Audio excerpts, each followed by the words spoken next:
Salut, je m'appelle Léa et je suis une étudiante en deuxième année en sciences de la santé à l'Université d'Ottawa. Je suis également une bénévole avec la maison Marie-Louise à Vanier. Aujourd'hui, je vous présente une capsule en lien avec la nutrition et toute l'information que je vous présente aujourd'hui dans la vidéo a été tirée de ressources en ligne fiables. Si jamais vous avez toute autre question, vous pouvez toujours demander à votre professionnel de la santé ou à un pharmacien puisque je ne suis pas encore professionnelle de la santé. Merci! En commençant avec les bébés, ils peuvent obtenir que du lait maternel ou du lait en préparation pour nourrissons jusqu'à 6 mois après la naissance. Autour de 6 mois, on peut commencer à introduire des aliments, mais le lait demeure tout de même l'aliment de base le plus important. Cela en est le cas jusqu'à environ 1 an. Une fois qu'on commence à introduire des aliments, il est important de commencer avec des aliments riches en fer et en protéines. Par la suite, on peut commencer à inclure les fruits et les légumes dans l'alimentation du bébé. Afin d'obtenir un exemple de menu pour votre bébé selon ces derniers critères, vous pouvez consulter le site web affiché à l'écran. Il est important également de toujours garder en tête d'éviter les gros morceaux de nourriture qui pourraient causer l'étouffement chez le bébé.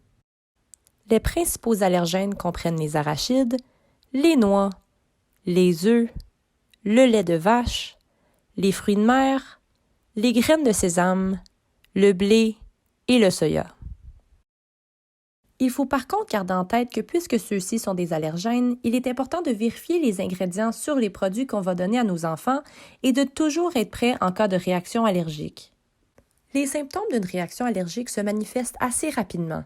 Ils comprennent des plaques rouges gonflées et des démangeaisons, de la difficulté à respirer, une enflure du visage et ou du cou, une toux, des vomissements et de la diarrhée. Si une réaction allergique grave a lieu, utilisez un auto-injecteur d'épinéphrine. Un injecteur bien connu, un EpiPen, peut sauver la vie d'une personne. Pour l'utiliser, retirez l'EpiPen de son étui. Assurez-vous de mettre le bout bleu éloigné de la personne et le bout orange sur la cuisse de la personne. Retirez le capuchon bleu tout droit et injectez l'EpiPen dans la cuisse à l'aide d'un élan jusqu'à ce que vous entendiez un clic. Gardez l'EpiPen en place sur la cuisse de la personne pendant au moins 3 secondes et puis la retirez. Il est essentiel d'appeler le 911 après qu'une personne ait reçu un EpiPen. Maintenant, en parlant des enfants, ceux-ci peuvent commencer à suivre le guide alimentaire canadien afin d'avoir une alimentation bien équilibrée.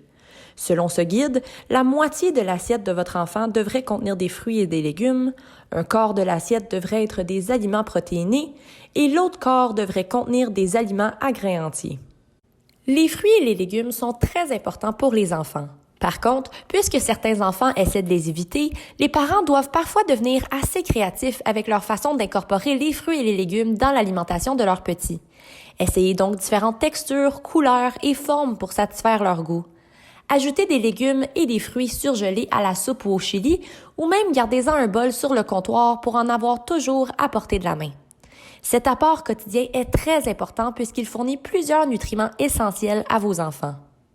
Quant à l'autre moitié de votre assiette, les aliments protéinés peuvent être d'origine végétale ou animale, et pour les aliments à grains entiers, vérifiez les valeurs nutritives de ces produits puisque plusieurs d'entre eux peuvent contenir de grandes quantités de sel et de sucre.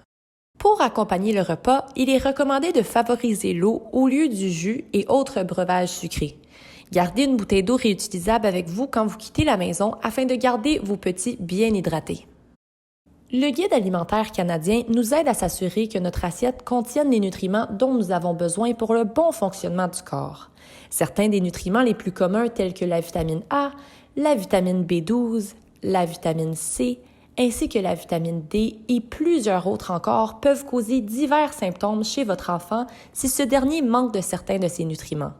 Si vous croyez que cela en est le cas, n'hésitez pas à en parler avec votre professionnel de la santé ou avec votre pharmacien. Finalement, entre les repas, les enfants peuvent avoir de petites fringales. Toutefois, il faut leur donner des collations nutritives. De bonnes idées de collations provenant d'aliments non transformés peuvent être des noix, des fruits et des légumes, du fromage et ainsi de suite. Favorisez les collations faites maison puisque cela vous permet de rendre le tout plus santé en réduisant la quantité de gras et de sucre. Il arrive aussi d'être pressé et de ne pas avoir le temps de cuisiner, ce qui résulte en l'achat de collations préfaites. Dans ce cas, optez pour les options plus santé telles que des barres tendres sans enrobage de chocolat, des fruits séchés, des yogourts, des craquelins nutritifs et ainsi de suite. Essayez d'éviter les bonbons, les chips et les boissons gazeuses. Maintenant, lorsqu'on parle de l'alimentation des adolescents, on peut suivre les mêmes conseils que chez les enfants, soit de manger selon les recommandations du Guide alimentaire canadien, de s'assurer d'obtenir tous les nutriments dont nous avons besoin et au besoin de se nourrir de collations saines. En vieillissant, les horaires deviennent plus chargés et donc il est important de faire la préparation de repas afin d'économiser du temps, de l'argent et de s'assurer de consommer des aliments sains pour nous. Planifier ses repas permet d'avoir une variété dans son alimentation ainsi que d'économiser.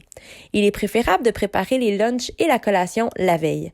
Le matin, on peut être pressé et donc négliger le choix d'aliments qu'on fait pour opter pour des options plus rapides à préparer.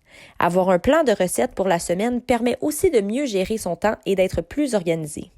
Essayez de préparer son lunch à l'avance. Éviter d'aller acheter des repas à la cafétéria ou à des chaînes de restauration rapide vous permet d'économiser ainsi que d'éviter les repas trop élevés en sodium et en gras. Et finalement, comme on en a parlé dans la section pour enfants, gardez en tête de prendre le temps de se faire des collations maison afin de pouvoir contrôler le montant de sucre et de sel dans ces dernières.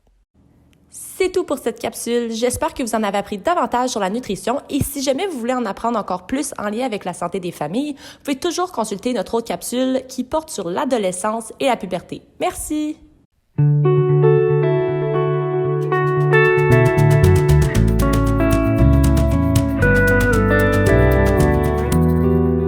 Pour plus d'informations ou pour participer aux ateliers offerts par la Maison Marie-Louise, rendez-vous sur notre site Internet.